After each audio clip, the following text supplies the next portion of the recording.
everyone, welcome to my channel. Today I'm going to be trying something a little new. I recently found on TikTok that people are giving them self-based curriculums, and I think this is such a brilliant idea. I learned it from, I'm going to put a picture right here.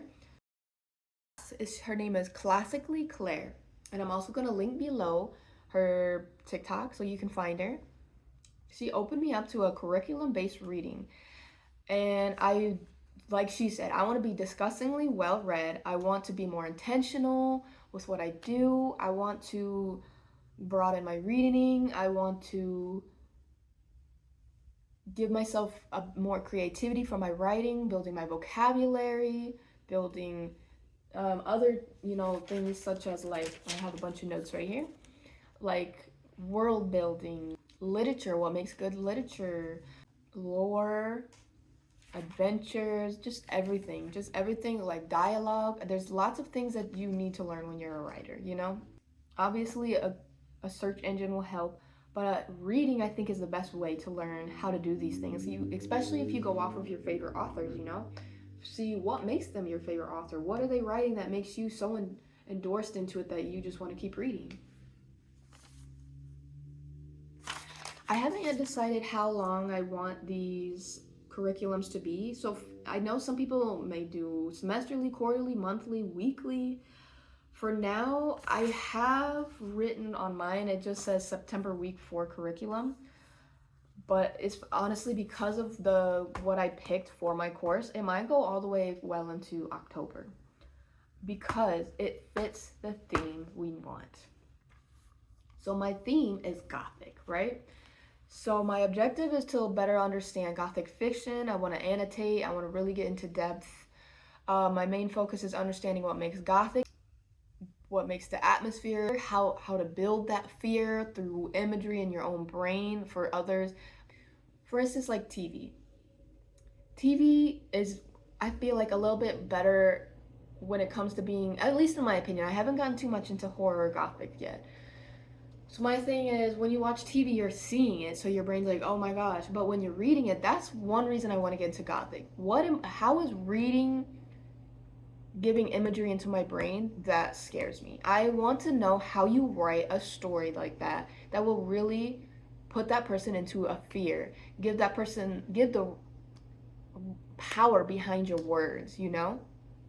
So my goal is obviously to gain more knowledge and creativity for my own novels. And I also want to say what I'm excited to learn about. I'm excited to learn about how to scare my readers on a page. I'm more of a writer for fantasy, but I wouldn't mind to have a little sprinkle of horror in there because fantasy horror, that's got to be some real cool stuff.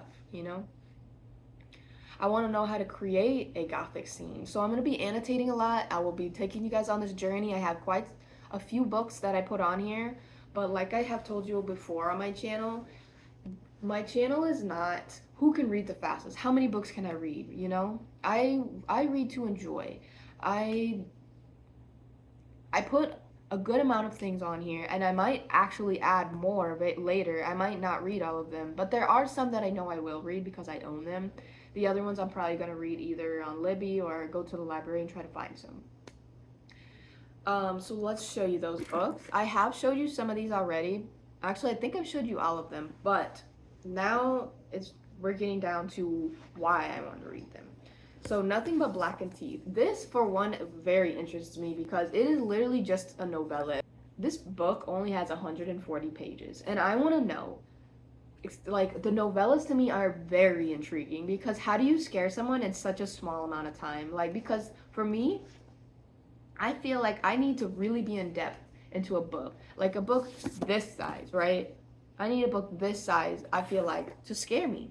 So I'm very curious what makes this book so popular, what makes this book so scary. So this I'm probably going to read very, very soon, and I will be reviewing it and probably giving some notes that I have from my curriculum to read it with you guys.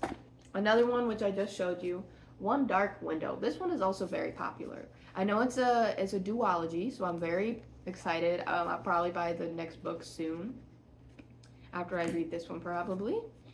I'm very excited to read this. This one's obviously a bigger book, so I don't think this one's spook. This one isn't spooky. This one's more just gothic, dark academia, maybe. I think. Um, I can read you the back, but I'm sure most of you already know this book.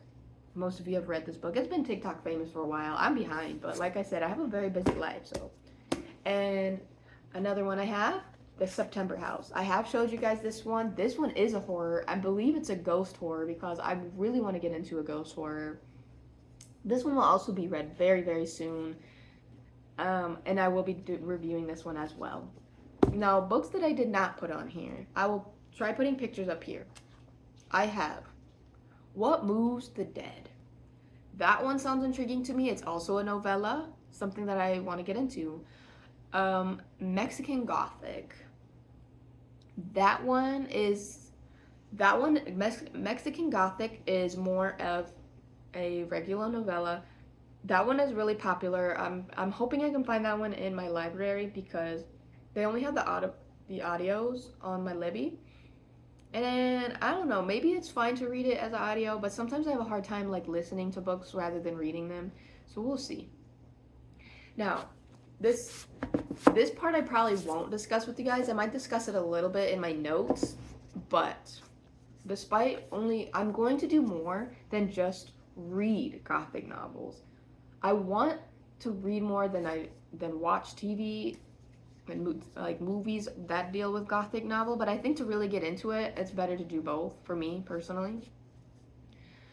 But I am more intrigued about reading it because, like I said, if you can scare me in 140 pages or just scare me in a book in general, I don't think, like, I read The Shining, and to me, I don't think it was really spooky. It was more just like thrilling to read for me. Thank you guys so much for watching, and I hope that you guys join me on this journey. Thank you so much. I'll see you next time. Bye.